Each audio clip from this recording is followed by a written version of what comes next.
It ended in silence, the kind that hits before the boos even start, when the ball left Caleb Williams' hand in overtime and landed in the wrong jersey. And just like that, Chicago's dream season collapsed into a single frozen moment that would ignite one of the ugliest debates the NFL has seen all year. Because this wasn't just about a loss. This wasn't even just about 3 interceptions. This became about who Caleb Williams is allowed to be in the NFL, and who some people think he should never become. Here's the part nobody wants to admit. When the Chicago Bears drafted Caleb Williams, they didn't just draft a quarterback. They drafted a cultural lightning rod. A player who bends the traditional image of what a franchise quarterback is supposed to look like, act like, and represent. And the moment the Bears' season ended in that 20-17 divisional round loss to the Rams, the knives came out. You already know the final stat line. 23 completions, 42 attempts, 2 touchdowns, 3 interceptions. And the last one, the one in overtime, was the one that sent Chicago home. That's the surface story. But what happened next is where this spiraled into something much bigger. Jason Brown didn't just criticize Caleb Williams' play, he went after his identity. On his show, Brown unloaded with a rant that had nothing to do with coverage schemes or missed reads. He mocked Williams' fingernail polish. He questioned his masculinity. He turned a football loss into a cultural indictment, and in doing so, exposed a fault line that runs deep through the NFL. Brown brought up playoff numbers, saying 41 of 85, pointing to Williams' career postseason stats. 400 yards, 2 touchdowns, 5 interceptions, a 50.6 QBR. And then he pivoted. Not to mechanics, not to decision-making, to fingernails. That's when this stopped being football commentary and turned into something else entirely. Because when someone says bring femininity into a masculine sport and that's what you get, they're not analyzing a quarterback. They're defending an outdated image of the NFL that's slowly slipping away. And here's the irony. Caleb Williams just delivered the most successful Bears quarterback season in franchise history. 11-6, NFC North champions, nearly 4,000 passing yards, 27 touchdowns, 7 interceptions. That alone should have been enough to quiet critics. But for some, it wasn't, because the expectations placed on Williams were never just about winning. Let's rewind to how we got here. The Bears entered this season with hope, but also with scars. Decades without a 4,000-yard passer. A carousel of quarterbacks who never quite lived up to the moment. When Caleb Williams arrived, he didn't promise to be the same old Chicago story. He promised to be different. Different in style, different in confidence, different in expression.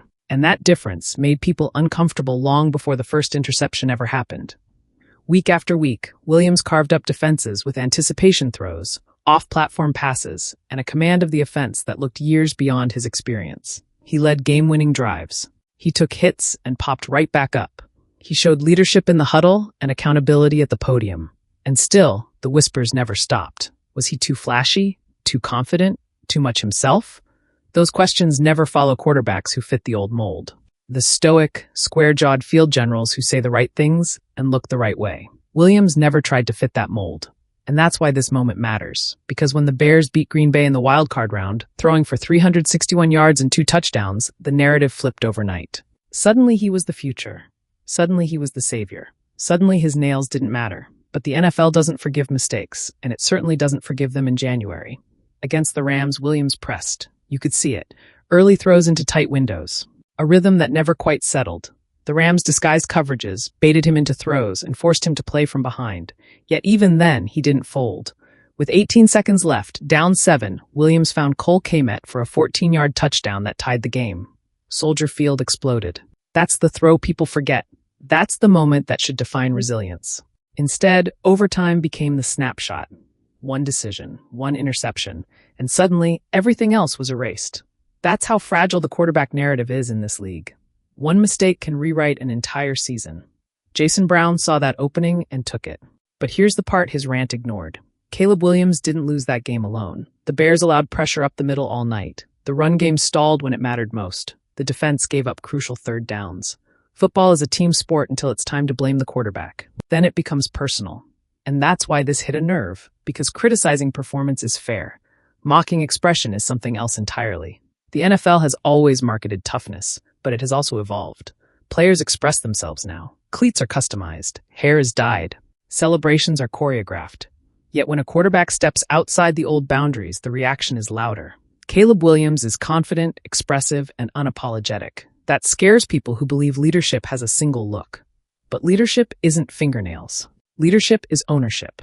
And Williams owned the loss. He didn't deflect. He didn't hide. He stood at the podium and took responsibility. That's what real quarterbacks do. And here's what nobody wants to say out loud. The Bears are ahead of schedule. This was supposed to be a rebuilding year. Instead, they won the division. They hosted playoff games. They mattered again. Williams didn't throw for 4,000 yards. He came up short by 58, but he threw for more yards than any Bears quarterback ever has. History doesn't care about round numbers. It cares about impact. So when critics reduce him to fingernail polish, it reveals more about them than it does about him. Because the league is changing, whether they like it or not. The next generation of quarterbacks isn't trying to fit into yesterday's expectations. They're building their own. They're louder. They're freer. They're not asking for permission. And the scary part for critics is this. Caleb Williams is only getting started. He's going to spend this offseason breaking down that Rams tape. He's going to relive that overtime throw over and over. And quarterbacks like him don't run from those moments. They weaponize them. Ask the greats. Ask the ones who were mocked before they were crowned. This league has a long history of doubting quarterbacks right before they explode. The Bears didn't lose faith in Caleb Williams on Sunday night. If anything, they learned exactly how close they are reduts. So here's the question that matters. Was this loss proof that Caleb Williams isn't ready for the moment? Or was it the painful experience that forges the quarterback Chicago has been waiting for? Drop your take in the comments. Was the criticism fair, or did it cross the line? And more importantly, do you believe Caleb Williams will come back stronger next season, or was this his ceiling? Because one throw ended the season. But the story? That's just beginning. And here's what makes this moment impossible to ignore. The same league that celebrates individuality when it sells jerseys and markets personalities suddenly wants conformity when things go wrong. Caleb Williams didn't change who he was after the loss. And that's why this debate feels so heated. Because if he had ripped off the polish, toned down the confidence, and blamed the system, the noise might have faded. Instead, he stayed the same guy who led Chicago back to relevance. That consistency, even in defeat, is exactly why the Bears believe they finally have their quarterback. This offseason will be loud. The takes will be hotter. Every throw Williams makes in September will be compared to that overtime interception in January. But history has shown us something over and over again. The quarterbacks who survive moments like this don't shrink. They sharpen. And if that's the case, the rest of the NFL might look back at this loss as the moment Caleb Williams stopped being a promise and started becoming a problem.